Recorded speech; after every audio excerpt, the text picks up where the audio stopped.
Bismillahirrahmanirrahim. Assalamualaikum warahmatullahi wabarakatuh. Ya Rabbi bil Mustafa balligh maqasidana waghfir lana ma madha ya wasi'al karami ya Rabbi bil Mustafa balligh maqasidana waghfir lana ma madha ya wasi'al karami huwal habibul lati turja syafa'atuhu likulli hadin minal ahwali muqaddahimi ya Mustafa balligh maqasidana waghfir lana ma madha ya wasi'al karami maulaya shalli wa sallim daiman abada ala habibika khairil khalqi kullihim ya Mustafa balligh maqasidana waghfir lana ma madha ya wasi'al karami ila hadrati habibina rasulina wa maulana Muhammadin sallallahu alaihi wasallam wa ala alihi wa sahbihi wa azwajihi wa dhurriyyatihi wa ajma'in wa naqussu khususatu ila rahi sultan syahur wa naqussu khususatu ila rahi ma'rifatu syaitan Al-Fatihah. A'udzu billahi minasy syaithanir rajim. Bismillahirrahmanirrahim. Alhamdulillahi rabbil alamin. Arrahmanir rahim. Maliki yaumiddin. Iyyaka na'budu wa iyyaka nasta'in. Ihdinas siratal mustaqim. Siratal ladzina an'amta 'alaihim ghairil maghdubi 'alaihim waladdallin. Rabbi ighfirli wa liwalidayya wa lil mu'minina amin. Bismillahirrahmanirrahim. Alhamdulillahi rabbil alamin. Wassalatu wassalamu ala asrafil anbiya'i wal mursalin wa ala alihi wa ashabihi ajmain. Rabbi shrah li sadri wa yassir li amri wahlul 'uqdatam min lisani yafqahu qawli amma ba'du. Yang saya hormati para alim, para kiai, para asatidz, segenap tokoh masyarakat yang hadir pada malam hari ini, yaitu Bapak Ketua DKM Jazirul Huda beserta jajaran kepengurusan yang lainnya, para jamaah, bapak-bapak, ibu-ibu yang hadir pada malam hari ini, yang moga-moga semuanya dirahmati Allah Subhanahu wa taala. Alhamdulillah, seperti biasa, mari kita selalu senantiasa berusaha untuk meningkatkan rasa syukur kita kepada Allah Subhanahu wa taala dengan memperbanyak mengucapkan kalimat alhamdulillah.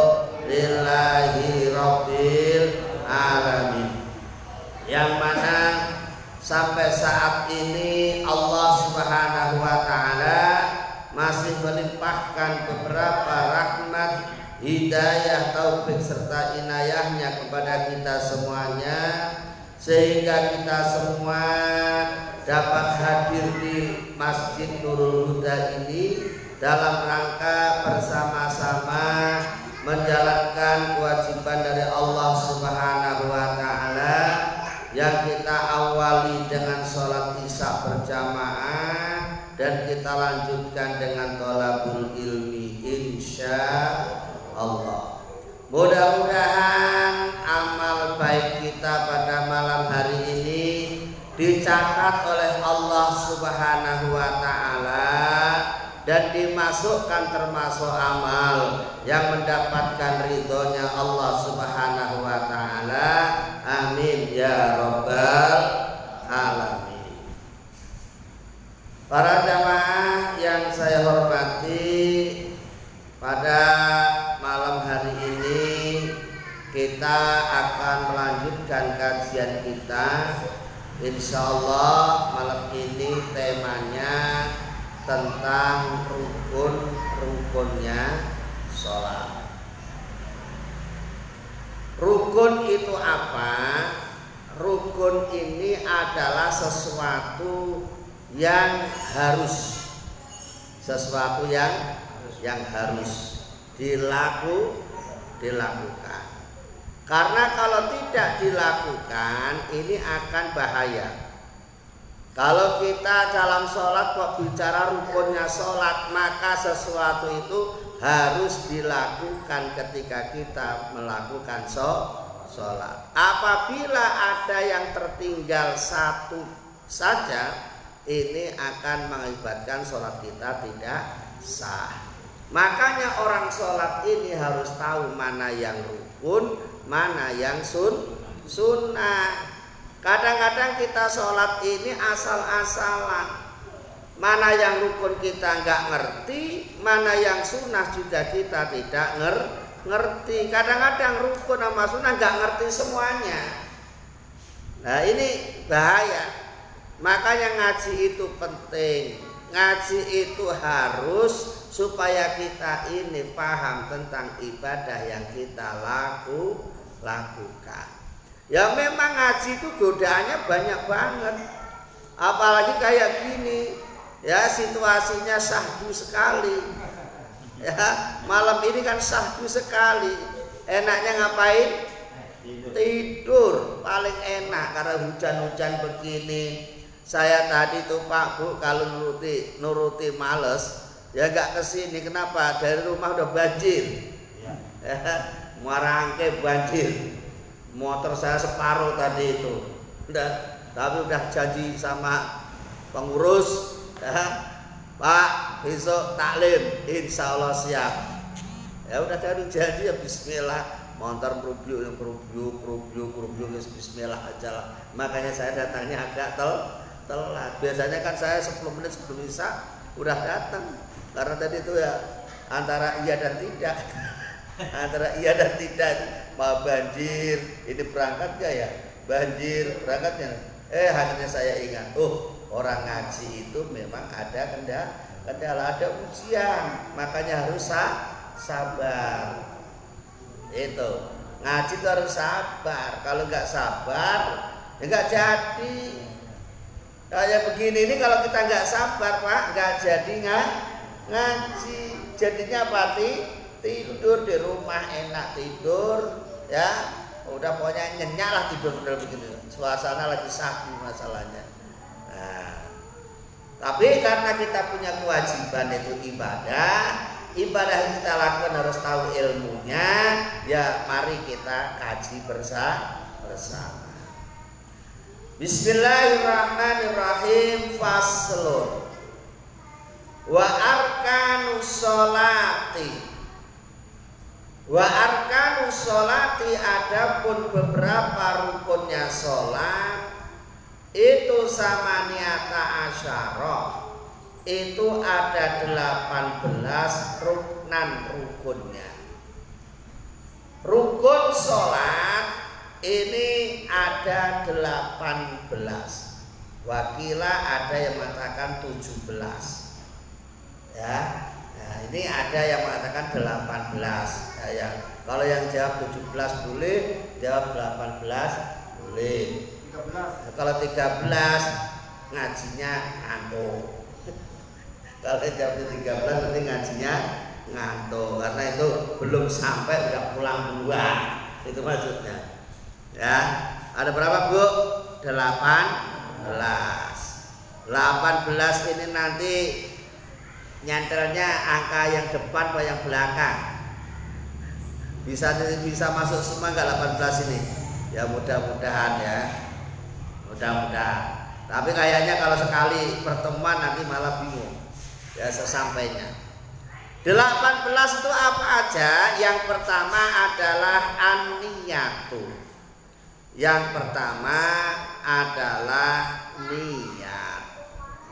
Ya, yang pertama adalah niat. Niat ini apa? Niat itu adalah qasdus syai'i muqtarinan bil fi'li. Niat itu tujuan yang dibarengi dengan sebuah perbuatan. Itu namanya niat. Niat yang sebenarnya itu begitu. Saya mau sholat, ya langsung sholat itu. Namanya niat. Saya mau ngaji, ya berangkat ngaji. Namanya niat. Saya mau sedekah, ya langsung sedekah. Namanya niat. Ya, kalau lagi begini, saya ntar malam mau tahajud. Ya belum niat itu namanya. Baru angan-angan. Baru angan-angan. Niat itu langsung namanya niat itu.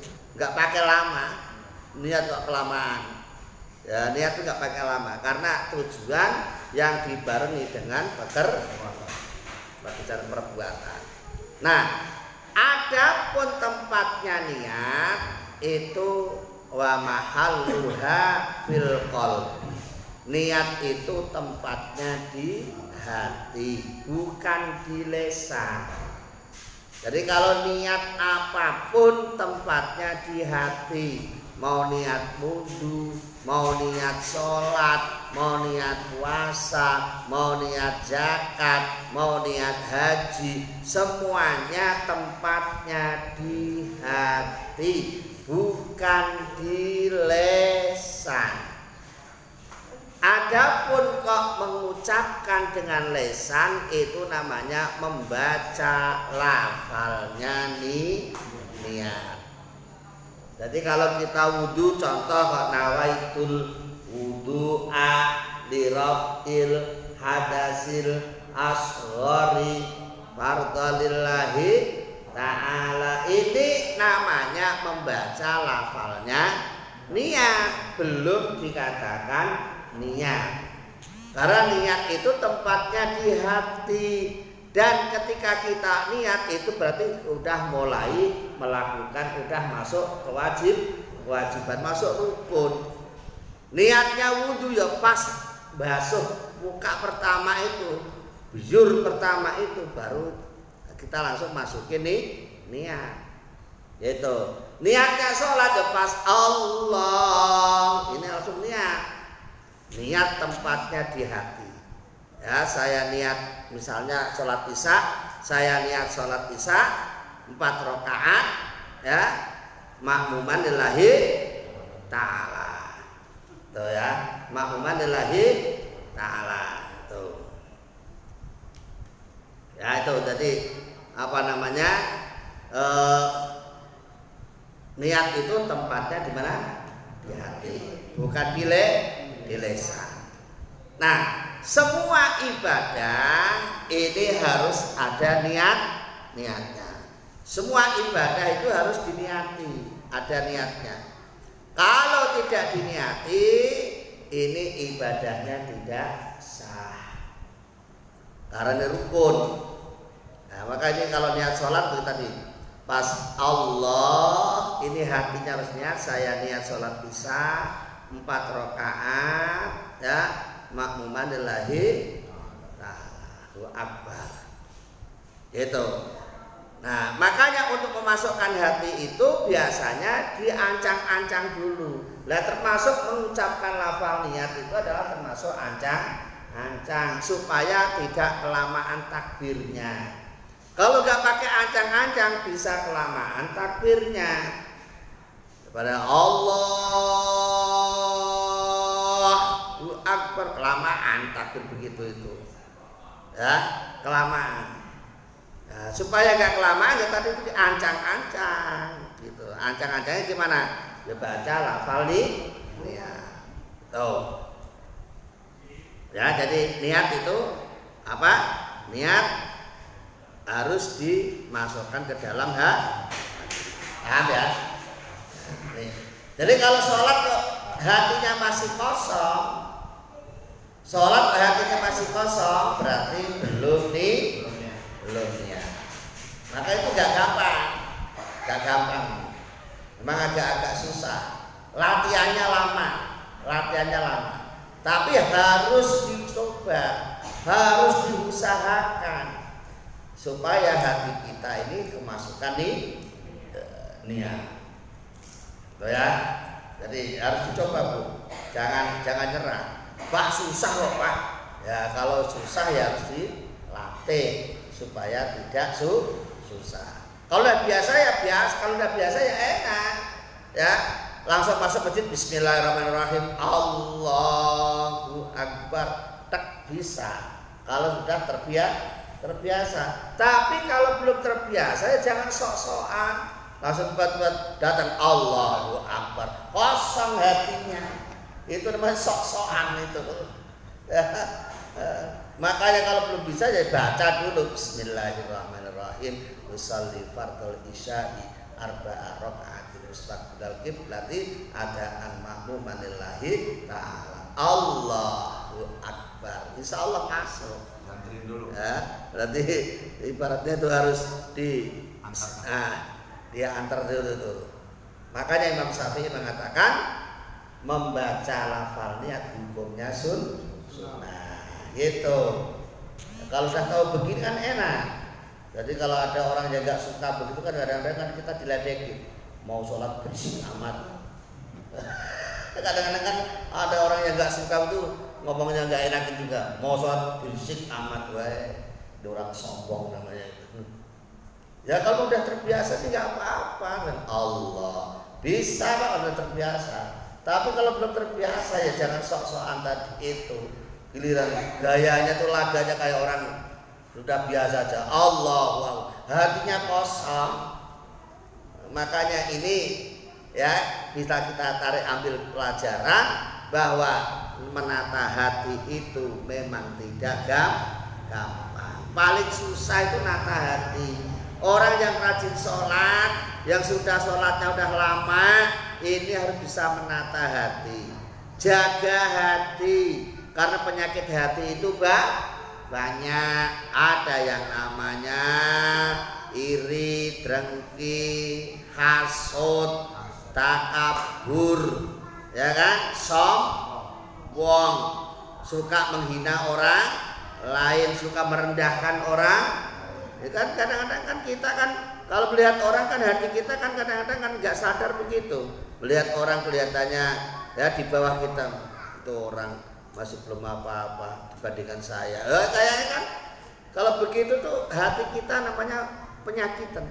Hati kita kotor. Makanya harus dibersihkan. Bersihnya harus selalu pakai niat dalam ibadah. Itu. Nah, di dalam hal ini rukunnya masuk rukun qalbi, rukun yang berbangsa hati. Rukun yang berbangsa hati hanya satu, yaitu niat. Yang selain niat nggak boleh di dalam hati, harus diucapin. Itu loh, ya. Selain niat harus diucapin. Jangan kok malah di dalam hati semua, nggak boleh. Urusan hati itu hanya satu aja, satu aja tapi paling susah. Satu saja tapi paling susah. Karena prakteknya dalam kehidupan sehari-hari juga susah. Namanya menata hati itu paling susah. Wong hati ada di dalam ya nontonnya gimana gitu loh. Ya kan? Paling susah. Tapi karena itu kewajiban ya harus kita laksanakan, lakukan. Tuh. Yang kedua adalah wal qiyamu ma'al qudrati. Rukun salat yang kedua yaitu berdiri bagi orang yang mampu berdiri. Ini jelas perintahnya, berdiri bagi orang yang mampu berdiri. Jangan ditanya lagi, Pak, kalau orang nggak punya kaki gimana? Ini kan jelas pertanyaan perintahnya, berdiri bagi orang yang mampu berdiri. Apabila tidak mampu berdiri, apakah sholatnya bebas? Tidak, tetap harus sholat, tapi sholatnya boleh dengan duduk. Ini ya, jangan kok kebolak-balik loh ya. Ini yang tahu yang bersangkutan. Jangan sampai kita ini membohongi diri kita sendiri. Masih mampu berdiri sholatnya dengan duduk. Ya nggak boleh. Karena perintahnya berdiri ini termasuk rukun bagi orang yang masih mampu berdiri. Kalau nggak mampu berdiri boleh dengan duduk. Kalau dengan duduk masih susah, boleh dengan tiduran. Tidur miring boleh, tidur terlentang boleh. Kalau memang sudah tidak mampu dengan tidur, dengan isyarat.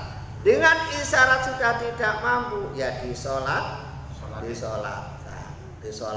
karena tidak bisa sholat. Ini artinya apa Bapak Ibu? Artinya sholat ini memang kewajiban yang harus kita kerjakan, tidak boleh kita tinggalkan dalam keadaan apapun.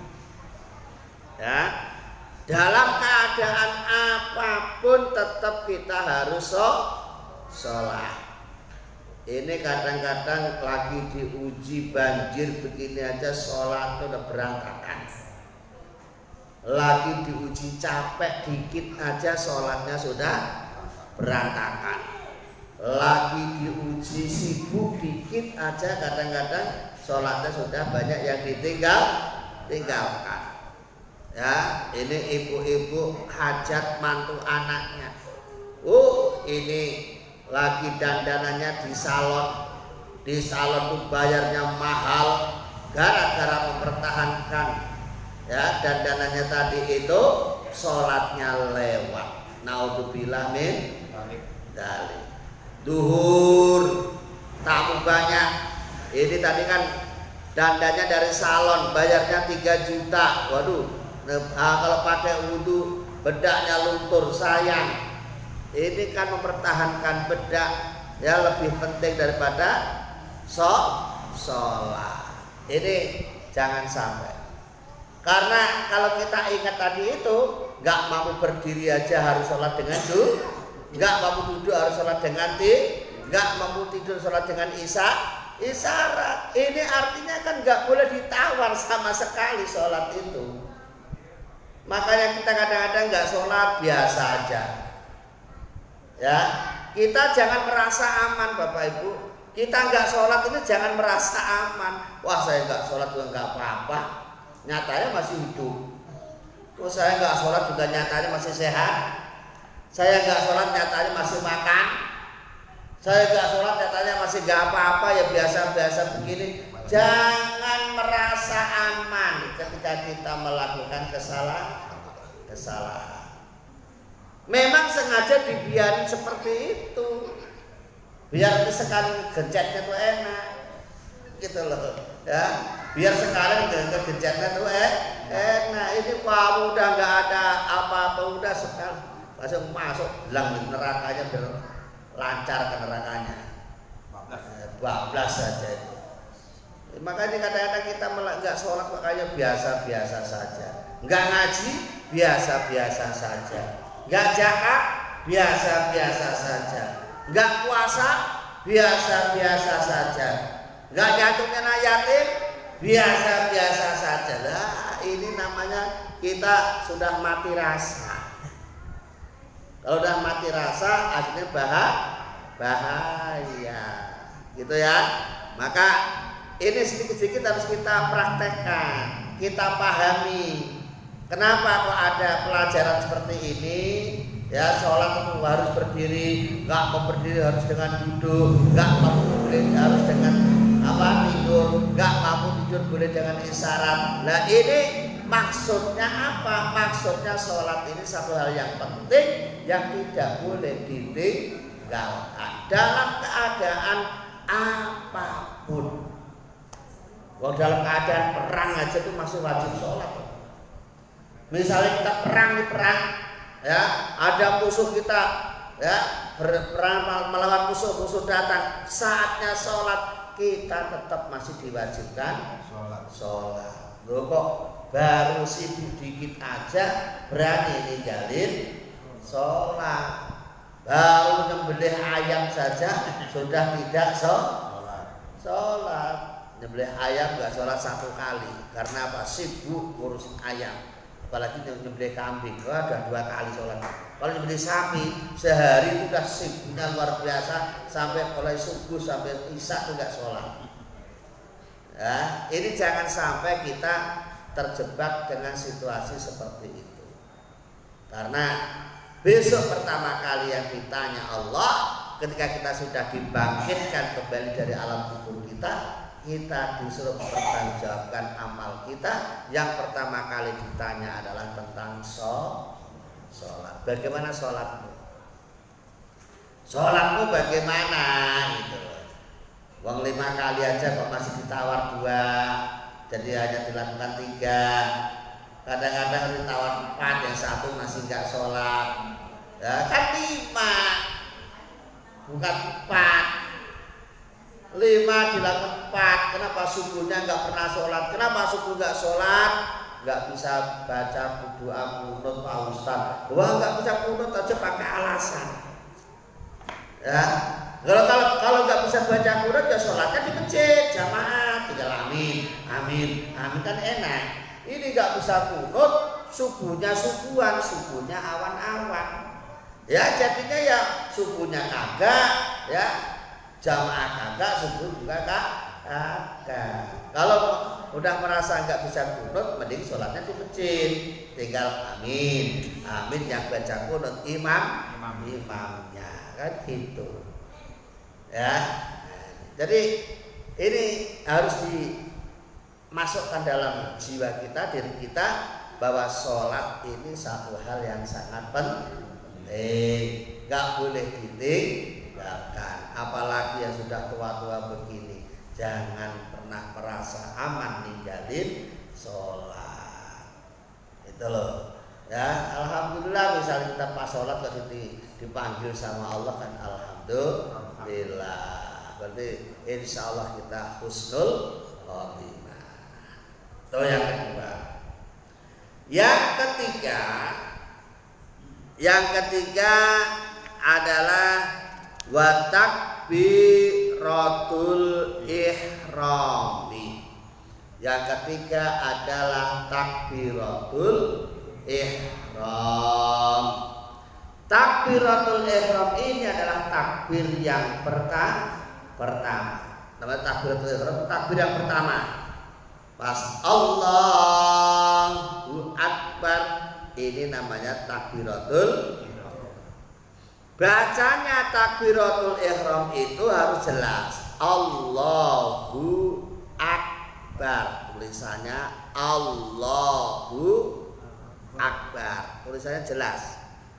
Jangan salah baca. Allahu Akbar. Salah. Ya, kadang-kadang kan masih ada tuh Allahu Akbar. Salah. Bacanya Allahu Akbar. Akbar. Bacanya harus benar karena ini rukun, namanya rukun qauli, rukun yang berbangsa ucapan. Yang nomor 1 itu takbiratul ihram harus dibaca. Masalah bacanya kenceng apa pelan tergantung sholatnya. Kalau sholatnya sholat yang sir, sholat bacaan pelan, ya bacanya pelan saja. Ya, misalnya kayak sholat zuhur, sholat asar, ya bacanya nggak usah kenceng-kenceng, tapi dibaca. Ya Allahu Akbar boleh, karena sholatnya zuhur sama asar. Kalau sholatnya maghrib, isya, subuh pada kenceng, Allahu Akbar boleh, karena sholatnya kenceng. Kalau sholatnya pelan, bacanya pelan. Jangan bolak-balik bolak. Ini sholat zuhur takbir kenceng, Allahu Akbar, wah kencengan. Kecuali kalau Jumat, imamnya tapi ya, kalau gak imam juga usah kenceng-kenceng. Nih. Nah, panjang pendeknya harus pas. Allahu Akbar itu panjangnya hanya 2 harokat. Makanya nggak usah terlalu panjang-panjang. Ya, nggak usah terlalu Allahu Akbar kepanjangan. Karena itu tulisannya hanya 2 harokat, hanya Allahu Akbar. Segitu aja, nggak usah panjang-panjang. Kalau panjang-panjang, alasannya kenapa nggak boleh? Karena memang panjangnya hanya 2 harokat. Kenapa dibaca panjang-panjang? Nggak boleh. Ya. Tapi kalau takbir intikal, takbir selain takbiratul ihram, ini nggak masalah. Karena itu bukan rukun. Yang rukun takbiratul ihramnya. Makanya ini harus hati-hati, harus dibaca dan bacanya nggak boleh panjang-panjang. Allahu Akbar, bacanya benar. Nah ini, jadi yang masih begitu biasanya masih ada bacaan panjang-panjang itu kalau bisa dirubah, jangan dipertahankan karena sudah tahu ilmunya. Nah, adapun mengangkat tangan ini hukumnya sunnah. Mengangkat tangan yang suka biasa begini Allahu Akbar boleh. Ya, ngangkat tangannya separuh Allahu Akbar ya monggo. Kadang-kadang ngangkat tangannya pelit Allahu Akbar nggak masalah. Kan itu kan? Nggak ngangkat juga nggak masalah kok. Saya pernah sholat Jumatan di Tanah Abang itu ketemu orang tuh nggak mau ngangkat tangan. Allahu Akbar, begini aja. Itu tak orang stroke apa nggak tahu itu. Tahu kan begini aja. Nggak begini, ya nggak begini. Udah begini aja tangannya. Berdiri, imam dengerin imam baca Fatihah, baca surat begini aja tangannya. Lempeng begini aja. Itu makanya kalau kita sudah tahu ilmunya, nggak masalah. Begitu juga meletakkan tangan, ya nggak usah diribut. Yang sukanya diletakkan di sini ya silakan, ya kan? Allahu Akbar ya silakan. Yang suka diletakkan di dada ya silakan, Allahu Akbar. Yang sekiri ya silakan. Yang agak gaya miring dikit ya nggak apa-apa Allah. Ya silahkan. Kan banyak. Ada yang miring-miring. Ya, miring-miring ada, begini ada, yang begini ada, yang begini juga ada. Kadang-kadang agak sedikit ada gamenya, pakai mainan dikit. Allah. Ada yang ada gamenya dikit itu. Ada mainannya sedikit. Lah itu nggak masalah, nggak usah ribut. Begitu jadi ribut kadang-kadang baru begini ribut. Ya. Yang salah itu apabila sholat nggak baca takbir, ini ya salah. Sholat kok diem baik, nggak sah sholatnya begitu itu. Jadi kalau ada teman kita begitu diingetin, sholat kok diem baik. Apa kadang-kadang jawabannya? Emangnya saya kalau takbir harus laporan sama situ? Emangnya kalau saya takbir harus laporan sama situ? Ya nggak begitu. Takbir itu harus dibaca. Itu jangan dibatin. Yang dibatin hanya niat. Baca, ucapin, ya ucapin. Tuh. Lah yang dibatin ya satu aja, jangan dibatin semua. Baca Fatihah dibatin, takbir dibatin, tahiyat dibatin. Oh, ini lama-lama sampai punya penyakit kebatinan. Pengen mobil dibatin, pengen punya rumah dibatin, pengen punya kontrakan dibatin. Banyak kebatinan. Nah, lama-lama kita punya penyakit kebatinan. Ucapin aja, ya Allah saya pengen rumah, ucapin aja. Dalam doa maksudnya, ya Allah saya pengen punya rumah, saya pengen punya mobil, saya pengen punya kontrakan, ucapin aja. Enggak sehari ya 2 hari, ya 2 hari 3 hari, ya sebulan, insya Allah setahun 2 tahun dikabulkan sama Allah Subhanahu wa ta'ala. Tergantung amal perbuatan kita. Kalau amal perbuatan kita bagus ya Allah ngasihnya cepat. Tapi kalau amal perbuatan kurang bagus ya ngasihnya lambat. Itu loh. Makanya kita ini jangan kadang-kadang suudzon sama Allah. Saya udah berdoa bertahun-tahun enggak tembus. Lah doanya bagaimana? Ada rahasia-rahasia. Kita berdoa itu ada rahasianya.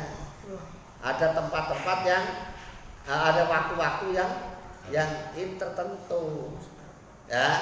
Nah nih, kalau pengen cepat berhasil tuh waktu itu harus kita gunakan. Yang pertama, waktu ini tak tunjukin ya Bu ya. Kalau pengen doanya cepat dikabulkan itu habis maghrib sampai isya. Habis maghrib sampai isya rutin, jangan disia-siakan waktu itu. Kadang-kadang kita habis maghrib sampai isya kan waktu kerja disia-siakan.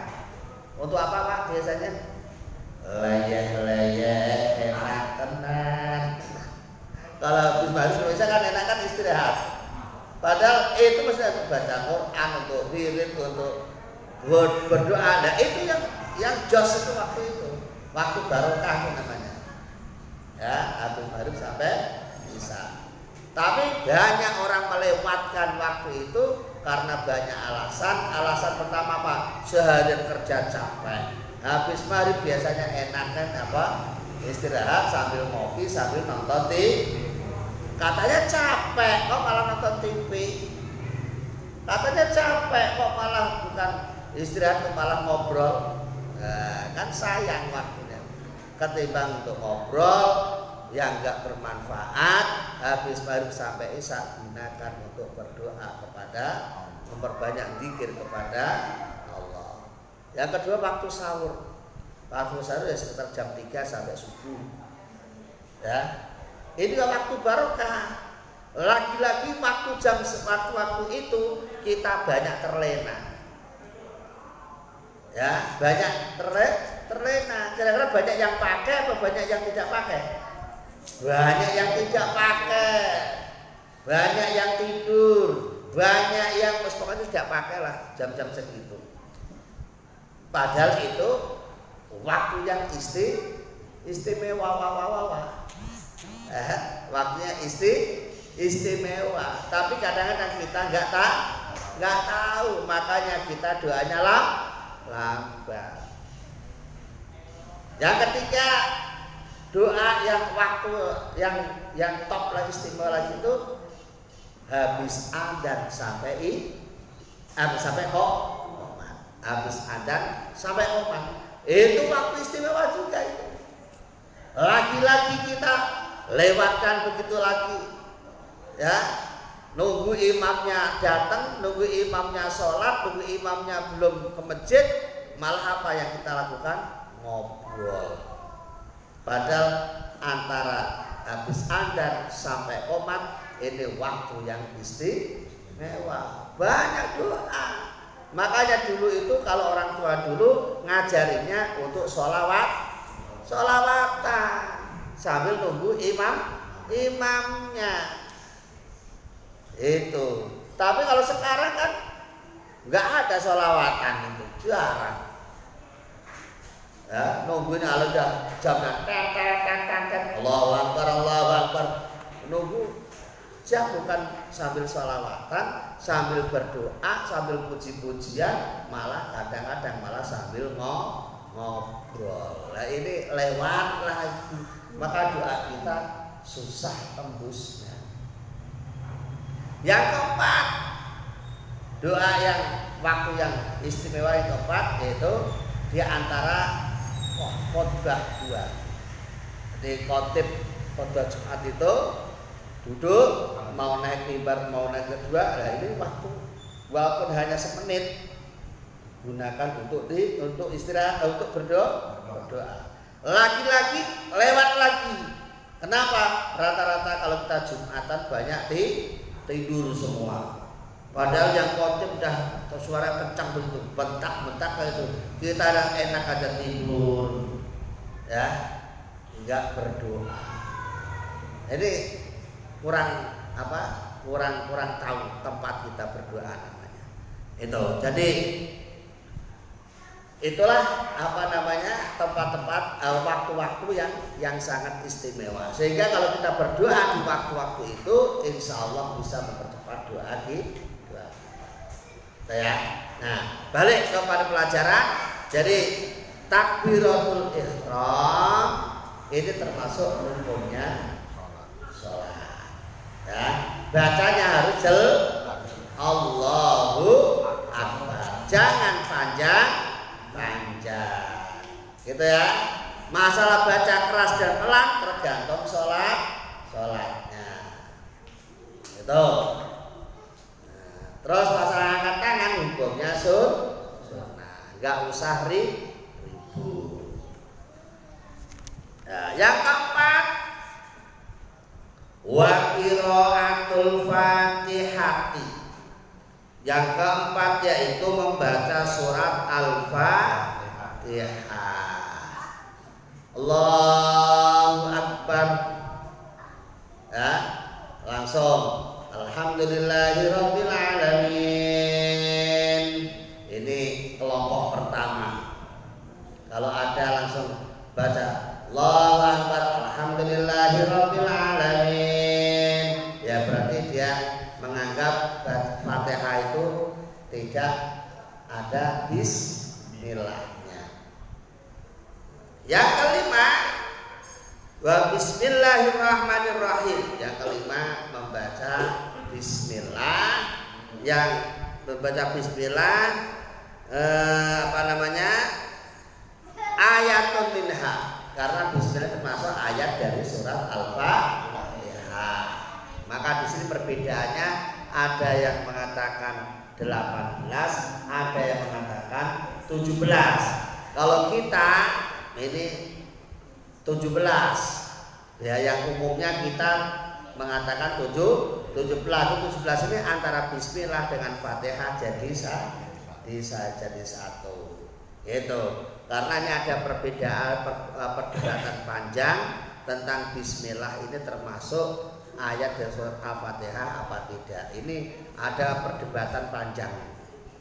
Ya, ini enggak sabar, nanti tak bacakan kitabnya biar ada kitabnya, nanti saya baca tentang perdebatan bismillah itu termasuk surat Al-Fatihah apa tidak. Karena kalau kita tahu ilmunya ya ada kelompok begini silahkan, ada kelompok begitu silahkan. Yang penting tahu dasar hukumnya, tahu ilmunya. Jangan pakai pokoknya.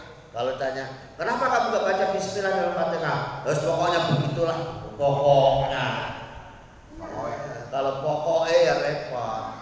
Dasarnya pakai pokoknya. Gak boleh begitu. dasarnya harus jelas gitu loh. Ya, harus jelas dasarnya. Insyaallah nanti pertemuan akan datang saya baca kitabnya, saya akan membahas dengan detail apakah Fatihah Bismillah ini termasuk ayat dari surat Al-Fatihah. Ada beberapa pendapat ulama dan itu harus kita ketahui supaya kita nanti gak kaku dalam beribadah, dalam bergaul di masyarakat. Karena itu kalau kita nggak tahu nanti begitu itu gara-gara Bismillah aja berantem. Wah, kamu nggak bener sholat nggak pakai Bismillah, yang satu memang ada dalilnya, begitu. Jadi macam-macam. Jadi ini kita hindari hal seperti itu, kita ngaji ini supaya sempurna, gitu loh. Ya ibadah kita ya kita lakukan dengan sempurna, begitu Pak ya. Jadi, nah yang kedua Fatihah ini harus kita ucapin. Ya, mulai Bismillahirrahmanirrahim sampai waladhdallin. Ini cara bacanya harus pas. Cara bacanya harus benar. Cara bacanya harus sesuai dengan ilmu baca Al-Qur'an yang dinamakan ilmu tajwid. Itu mulai panjang pendeknya, tebel tipisnya, idharnya, matnya, ini mat apa, mat tabi'i apa, mat wajib mutasil apa, mat jaiz mufasil, semuanya harus dikaji. Makanya lama ini mestinya lama. Dan bapak-bapak jamaah saya harapkan jangan malu kalau nanya begini. Misalnya kok belum pas baca Fatihahnya, kok di sini ada ya, ada ustadznya yang sehari di sini ya nanya aja, Pak, bacaan Fatihah saya ini udah pas apa belum? Ya begitulah nanya. Kalau nungguin guru taklimnya mah 2 minggu sekali, kapan mentaskan ngajinya ya? Nggak apa-apa sama guru hariannya begini. Ya, langsung nanya, Pak, Fatihah saya udah bener apa belum? Udah pas apa belum? Kalau gurunya bilang udah pas, alhamdulillah. Berarti sampean sudah ada yang tanggung jawab. Itu. Jangan kok diem-diem wae, bacaan kok. Masa udah baca ya udah loh. Kalau bacanya nggak benar, bisa mengakibatkan fatal. Karena kata Rasul, man qara'al Qur'ana bi ghairi tajwidin fa huwa fasiqun. Siapa saja orangnya yang membaca Quran tanpa memakai ilmu tajwid, maka dia termasuk orang yang fasik. Fasik artinya dia rusak bacaannya. Begitu, makanya harus ditasbihkan. Ya Fatihah aja lah, Fatihah. Habis Fatihah nanti bacaan tahiyat. Itu karena saya masih sering mendengar bacaan Fatihah, bacaan tahiyat ini masih jauh para jamaah. Terutama kalau baca tahiyat itu kan rata-rata orang baca at-tahiyatul. Rata-rata itu begitu. Padahal tulisannya kan enggak begitu. Tulisannya kan at-tahiyatul, bukan at-tahiyatul. Paling enak itu at-tahiyat. Ini maka ini harus ditasbihkan gitu. Ya, Fatihah juga begitu. Siratal ladzina an'amta. Paling enak an'amta itu. Ghairil maghdubi. Nah, ini harus ditasbihkan. Nah, sama saya lihat orang sini ahli Qur'annya banyak. Mesti nurutin yang ahli Qur'annya banyak. Silakan ya diajukan, disuruh nyemak. Kalau udah pas alhamdulillah, kalau belum pas biar dibenerin. Gitu ya. Jadi enggak usah malu. Jangan malu ngaji kok malu.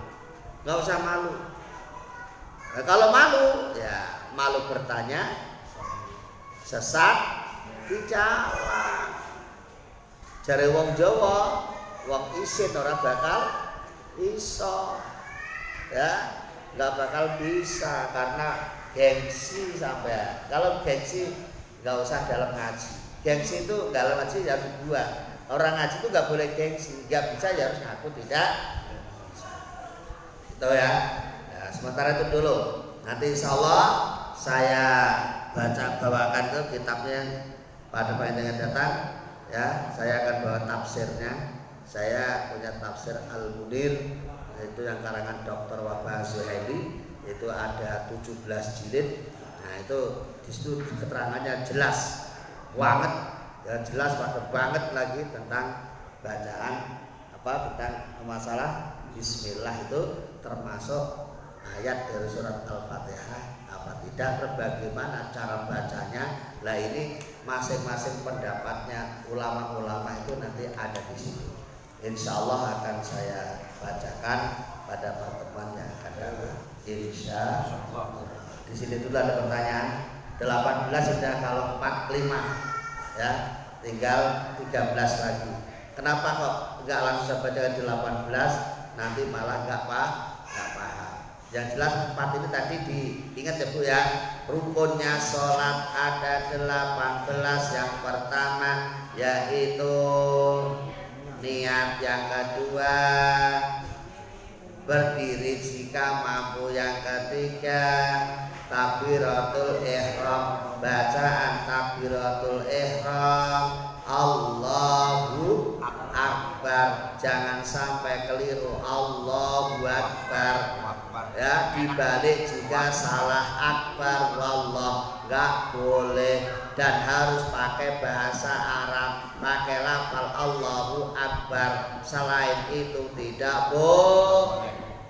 Misalnya ya Allahu Jalla, nah nggak boleh ya Allahu Akbar, harus pakai kalimat itu ya, pakai bahasa Indonesia nggak boleh. Allah Maha Besar nggak boleh ya. Nah, takbir ini harus dibaca ketika sholat. Jangan kok nggak sholat malah takbirnya kencang-kencang ya, nggak sholat takbir Allahu Akbar, sholat sekakak ya. Kadang-kadang pada salah tempat. Allah diajak demo, Allah diajak bakar-bakaran, kasihan Allahnya ya kan, kasihan Allahnya. Allah diajak bakar gereja, Allah diajak demo, Allah diajak berantem, Allah diajak hal yang tidak baik ya kan.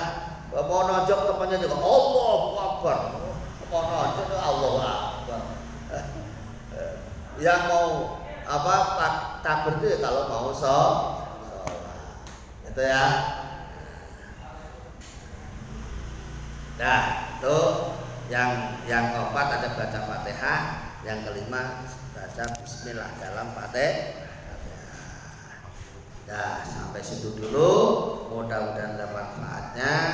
Amin ya rabbal alamin. Astagfirullah rabbal baraya, astagfirullah minal khataya, astagfirullah rabbal baraya, astagfirullah minal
salli wa sallim wa barik ala sayyidina Muhammadin fil awwalin wal akhirin wa barik wa sallim radhiyallahu ta'ala kulli sahabati rasulillahi ajma'in. Amin amin amin ya Allah. Alhamdulillahi rabbil alamin. Hamdan wa bi ni'amahu wa yukafi masidah. Ya Rabbana lakal hamdu kama yanbaghi li jalali wajhikal karim wa 'azimi sultanik. Allahumma salli wa sallim wa barik ala sayyidina Muhammad wa ala ali sayyidina Muhammad. Allahumma ighfir lana wa liwalidina wa limasyayikhina wa li jami'il muslimin wal muslimat wal mu'minin wal mu'minat al-ahya'i minhum wal amwat innaka ala kulli syai'in qadir. Allahumma iftah lana bi fadhil arifin. Allahumma iftah lana bi fadhil arifin. Allahumma iftah lana bi fadhil arifin. Yassir lana ya Allah, yassir lana ya Allah, yassir lana ya Allah jami'a umurina min umuri dunya wal akhirah wa hasil maqasidana wa balligh muradana bil khair. Rabbana atina fid dunya hasanah wa fil akhirati hasanah wa qina adzabannar wa adkhilna jannata ma'al abrar ya aziz ya ghaffar ya rabbal alamin. Subhana rabbika rabbil izzati amma yasifun wa salamun alal mursalin walhamdulillahi rabbil alamin. Kurang lebihnya mohon maaf. Akhir kalam wallahul muwaffiq ila aqwamit thoriq. Wassalamualaikum warahmatullahi